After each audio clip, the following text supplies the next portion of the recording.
Essa atividade tem o objetivo de fazer com que você aprenda a técnica de modularização de algoritmos, a técnica que te permite dividir o código-fonte em módulos separados e comunicáveis entre si. E para isso, vamos desenvolver um algoritmo para calcular o volume de uma esfera, utilizando a linguagem de programação C. Esse é um conhecimento fundamental para você evoluir as suas habilidades em programação de computadores. Vamos lá!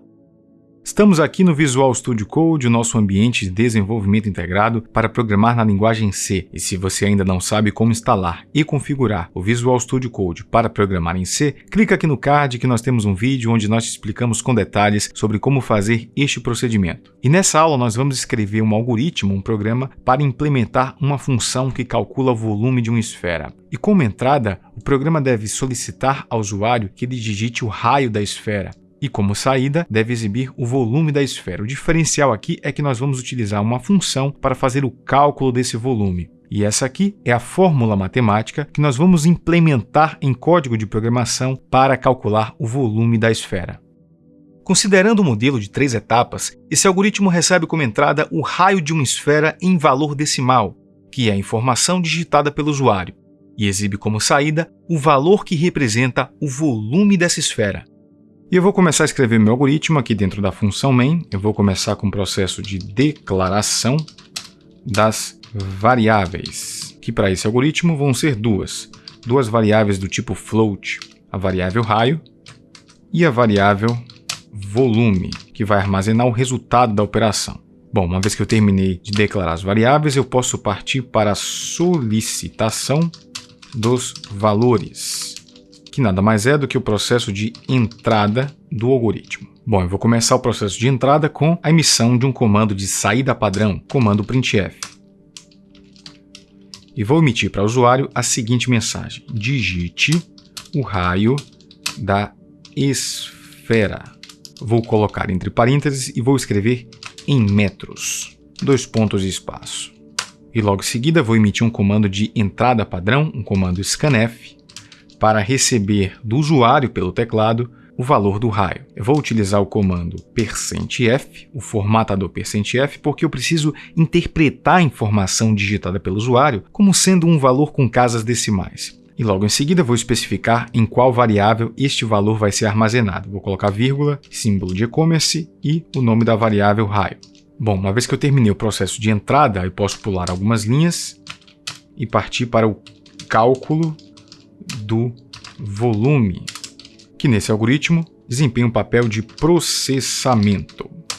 Bom, e para fazer esse processamento eu preciso atribuir à variável volume a expressão matemática que vai calcular esse resultado. E para fazer isso eu preciso aplicar esta fórmula matemática. Eu vou fazer isso em uma função separada. O objetivo dessa aula é mostrar como nós podemos modularizar o nosso algoritmo, retirando da função principal a responsabilidade por fazer esse processamento.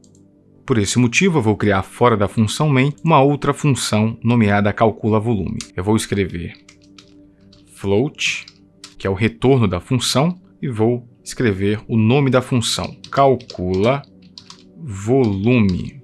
Vou abrir parênteses para definir os parâmetros dessa função e vou abrir e fechar chaves para definir o escopo da função. E dentro dos parênteses eu vou criar a variável que representa o raio da esfera. Eu vou criar a variável do tipo float e vou chamá-la de R para diferenciar da variável raio que eu criei dentro da função main.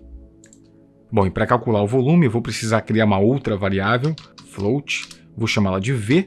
Essa é a variável responsável por armazenar o resultado do volume calculado pela função e vou atribuir a ela a aplicação dessa fórmula matemática, que consiste na multiplicação do valor 4 pelo número matemático π multiplicado pelo raio elevado ao cubo e todo esse resultado dividido pelo valor 3. Como é que eu vou fazer esse procedimento aqui no meu algoritmo? Muito fácil. Eu vou colocar entre parênteses e vou multiplicar 4 pelo valor de π. Eu poderia colocar o valor 3.14, mas ele não é tão preciso assim para representar o valor de π. Por esse motivo, nós podemos utilizar uma constante matemática fornecida pela linguagem C, que nos fornece esse valor com maior precisão. Para fazer isso, eu vou incluir uma nova biblioteca. Eu vou escrever include, abrir e fechar aspas angulares, e dentro das aspas angulares eu vou escrever math math.h.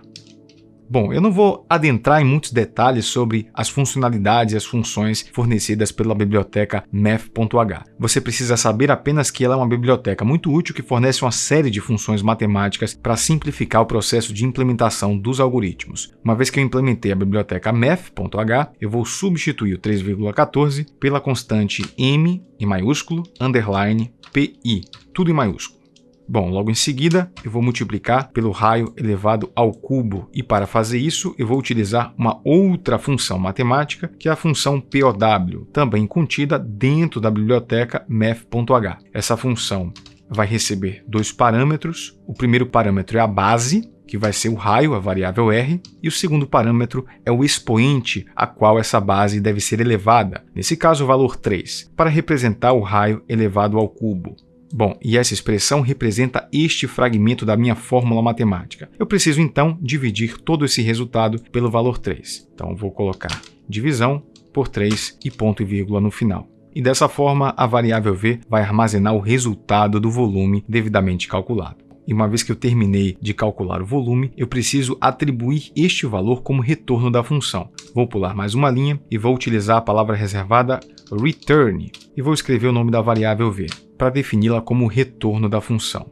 E uma vez que eu terminei de escrever a função calcula volume, eu posso invocá-la dentro da função main para obter o resultado calculado. Eu vou atribuir à variável volume a invocação da função calcula volume e vou passar como parâmetro o valor da variável raio. Dessa forma, o valor do raio digitado pelo usuário vai ser passado para a variável r, que por sua vez vai ser utilizada para calcular o volume, que vai ser retornado pela função e atribuído à variável volume. Agora só me resta exibir esse resultado na tela. Vou descer algumas linhas, eu vou fazer o processo de exibição do volume, que compreende o processo de saída do algoritmo.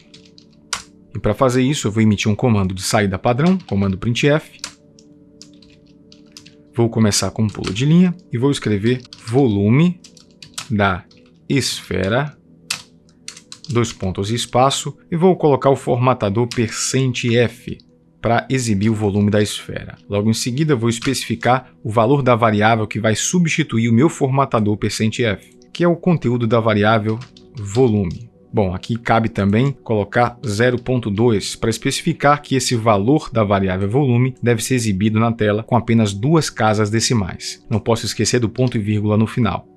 Uma vez que eu terminei de escrever o meu algoritmo, eu posso executá-lo para verificar se ele realmente funciona da forma que nós estamos imaginando. Vou clicar em Run Code. Bom, uma vez que o programa foi executado, eu posso fazer alguns testes. Eu vou digitar 1 metro para o raio. E para o valor de 1 metro, eu espero como resultado um volume de 4,19 metros cúbicos. Vou pressionar a tecla Enter e é exatamente esse o resultado que o algoritmo me informa. Vou executar o programa mais uma vez para fazer mais um teste. Bom, o programa foi executado e eu vou colocar agora 5 metros como valor do raio. E para este valor de 5 metros, eu espero como resultado um volume de 523,6. Vou pressionar a tecla Enter e é exatamente esse o valor que o algoritmo me exibe, mostrando que ele realmente funciona da forma que nós havíamos planejado. E essa foi a nossa atividade prática. Se você possui alguma dúvida a respeito de qualquer parte da implementação, coloca aqui abaixo nos comentários que nós teremos o maior prazer de te responder. E não se esqueça de que essa mesma atividade também está disponível em várias outras linguagens de programação. Se você tiver interesse, pode conferi-las por meio dos links disponíveis aqui na descrição. E se você gostou do vídeo, clique em gostei e se inscreva no nosso canal. Nos siga também em nossas redes sociais. Um forte abraço para você e até mais.